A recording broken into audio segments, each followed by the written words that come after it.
Hello everyone.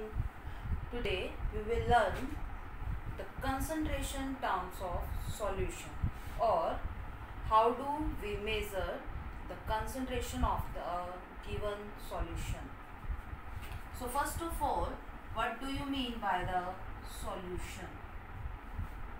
Solution, it consists of the two parts, or it consists of two components. One component which is present in lesser amount or in minimum amount is known as solute, and other component which is present in maximum amount or in higher amount is known as the solvent.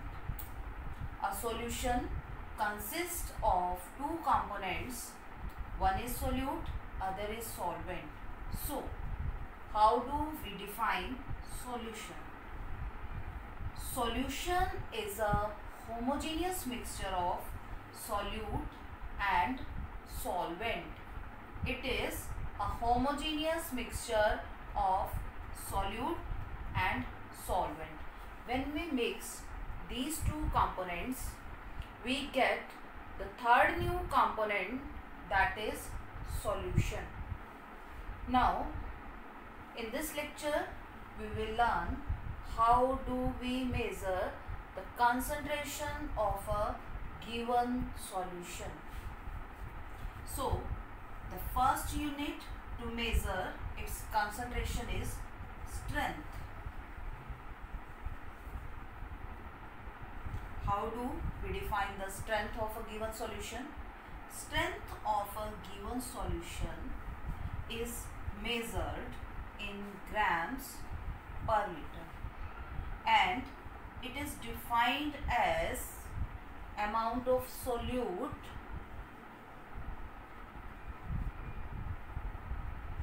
present in 1 liter of the solution. Strength of a given solution is amount of solute in grams that is present in 1 liter of solution, and mathematically it is calculated as mass of solute. Basically, this solute is measured in grams divided by volume of solution, and this solution should be measured in liters. So SI unit of the strength is gram per liter. So the first unit to measure the concentration of the solution is strength, and strength is defined as the amount of solute present in 1 liter of the solution, and its SI unit is gram per liter. Next unit to measure concentration is mass percentage.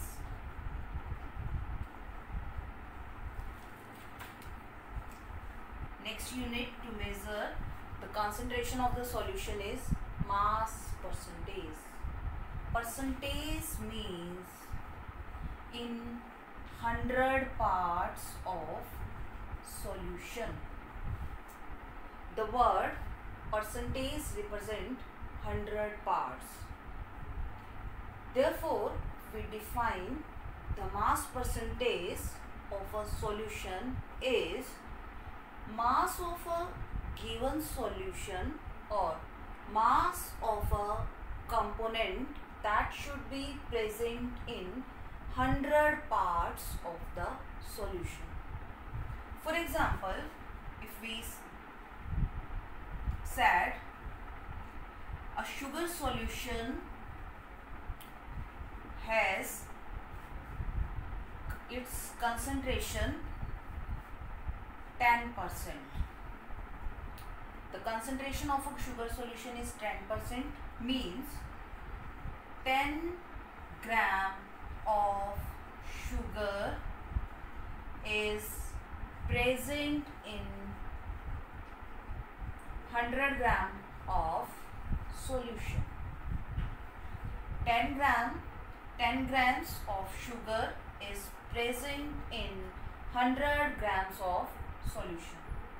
Therefore, mass percentage of a given component can be calculated as mass of that component divided by total mass of the solution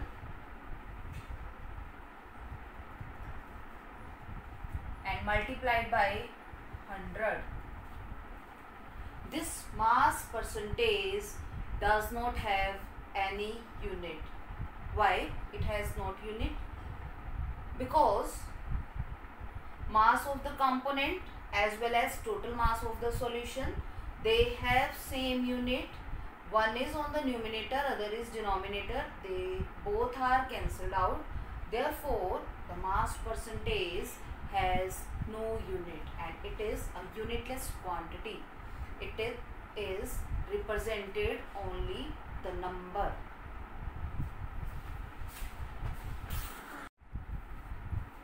Next unit to measure the concentration of the solution is ppm, or it is also known as parts per million.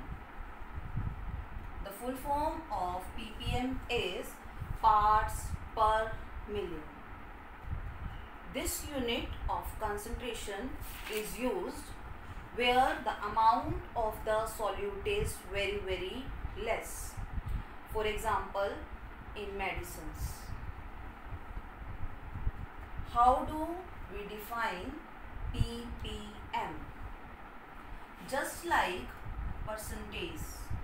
Percentage means the weight of the substance or the mass of the substance present in 100 parts.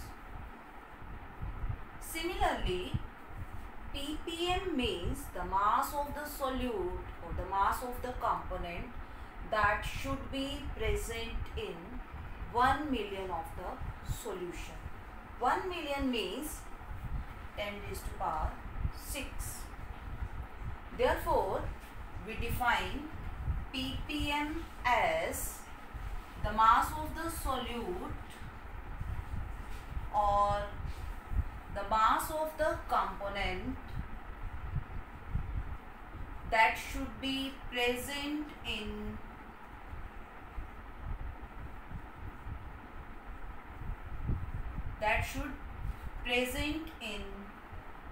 1 million of the solution. And mathematically, ppm can be calculated as mass of the component divided by total mass of the solution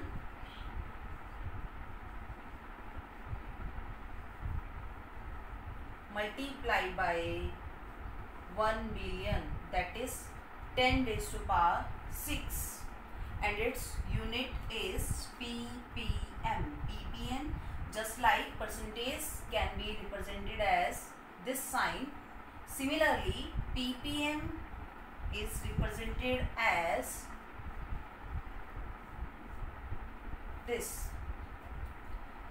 Now see the one question related to this concept or this unit, that is ppm, and the question is 1 liter of sea water has mass 1 liter of sea water has mass 1050 grams and it contains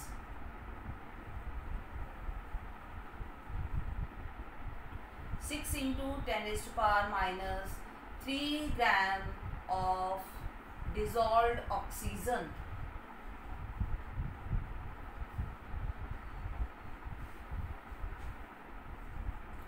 question is 1 liter of seawater has mass 1050 grams. It contains 6 into 10 raised to power minus 3 gram of dissolved oxygen. Calculate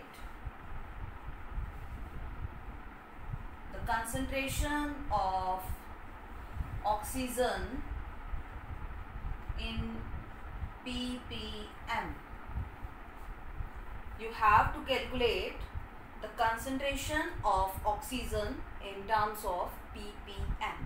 How do we solve this question? In this question, the mass of the solute is 6 into 10 raised to power minus 3, which is oxygen, and the mass of the water or the mass of the solution is 1050 gram. So the concentration of oxygen is mass of solute. Here solute is oxygen, so mass of oxygen divided by total mass multiplied by 1 million, that is 10 raised to power 6. Here mass of oxygen is given to you, that is 6 into 10 raised to power minus 3. The total mass of the solution is also given to you, that is 1050, and multiply these terms by 10 raised to power 6. When you solve this, you get 6 into 10 raised to power minus 3 plus 6, as base is same, so power should be added, and it comes out to be 6000 upon 1050. When you solve this, you get answer 5.7 ppm. Hence, the concentration of dissolved oxygen in seawater is 5.7 ppm. Now, the next unit to measure the concentration is mole fraction. The most important unit to measure the concentration, or the new unit, is mole fraction.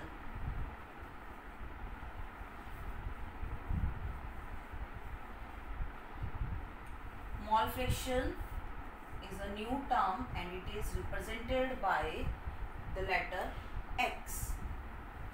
How do we define the mole fraction of a component? As we know that the mole or moles of different components are represented by the letter N. So the mole fraction of a given component is defined as the number of moles of that component that should be present in total number of the moles in a given compound. Mole fraction of a given component can be calculated as mole fraction is equal to number of mole of that component divided by total number of moles.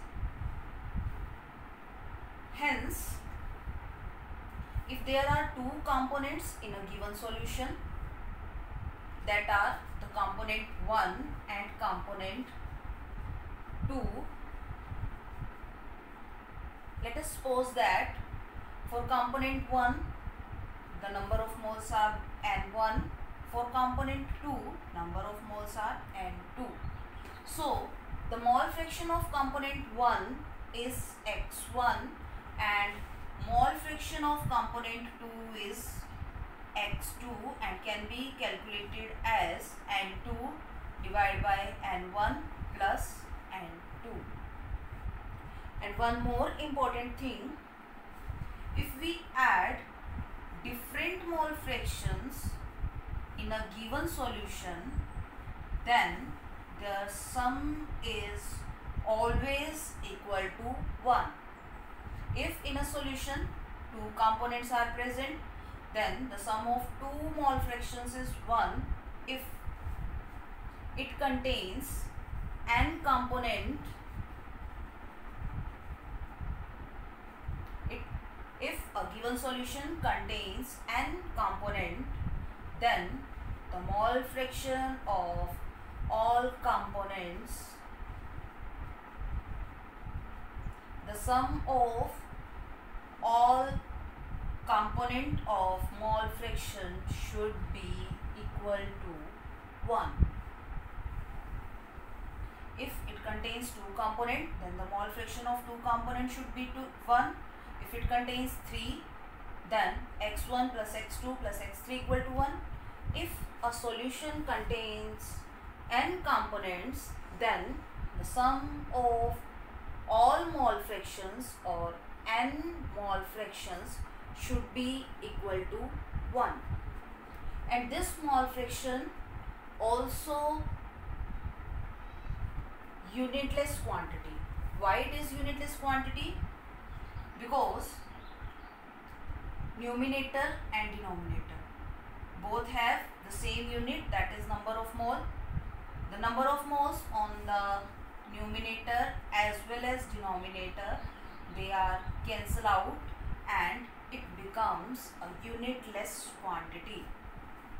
Let us do one question related to the mole fraction.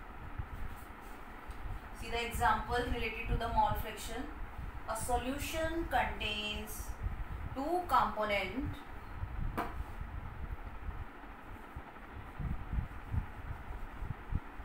A solution contains two components, that is benzene and carbon tetrachloride, in which 30% of benzene is present, in which 30% of benzene is present, and you have to calculate the mole fraction of benzene.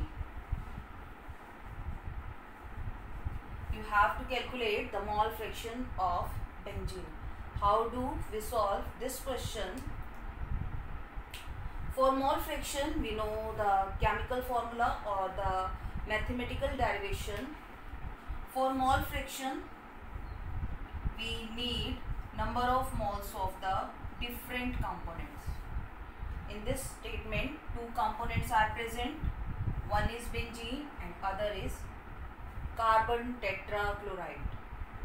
Here 30% of benzene. 30% of benzene means in this solution 30 parts of benzene and 70 parts of carbon tetrachloride are mixed together to form a solution. Here 30% of benzene and 70% of carbon tetrachloride, when they mix together, they form a solution. And in this solution, we have to find the mole fraction of benzene only. So first of all, we have to find the number of moles of benzene as well as number of moles of the carbon tetrachloride. How do we find the number of moles?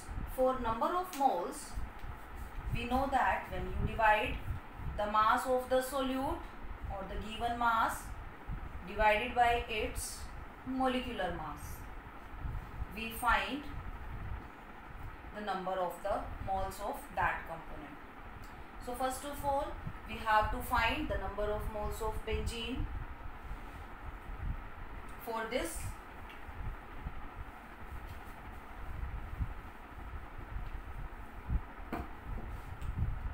number of moles of benzene, mass of benzene, that is given to you 30, and its molecular mass, that is 12 into 6 plus 6, that is 30 upon 78. When you solve this, you get the mole of benzene. Similarly, we have to find the number of moles of carbon tetrachloride, that is mass of the carbon tetrachloride in the solution divided by its molecular mass. Molecular mass of carbon tetrachloride is 12 plus 35.5 into 4. Here 35.5 is the atomic mass of 1 chlorine and 4 are the number of the chlorine atoms.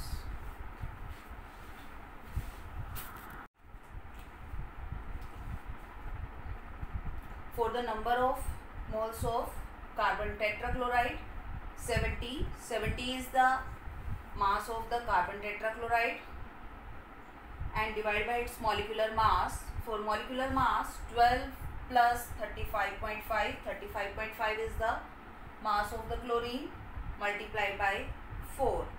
When you solve this, you get 70 divided by its molecular mass, that is 154. Solve this, you get the relative number of moles of the component, and the relative number of moles of benzene is 0.3 approximate or 3.8, and number of moles of carbon tetrachlorides in this question is 0.49. Now these are the different number of moles of carbon tetrachloride and benzene, and we have to find the mole fraction of benzene. For mole fraction of benzene,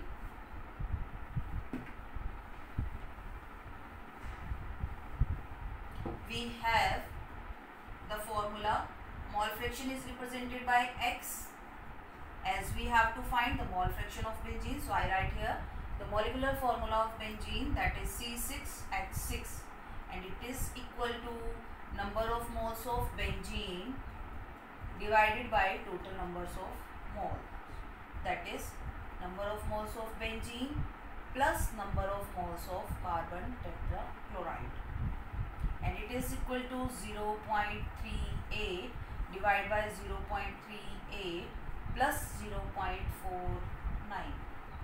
When you solve this, you get the mole fraction of benzene, and in this the mole fraction of benzene is 0.4, or approximate it comes out to be 0.5. This is the mole fraction of benzene, which is present in a solution of carbon tetrachloride and benzene, in which the amount of benzene is 30%. This is all about the mole fraction.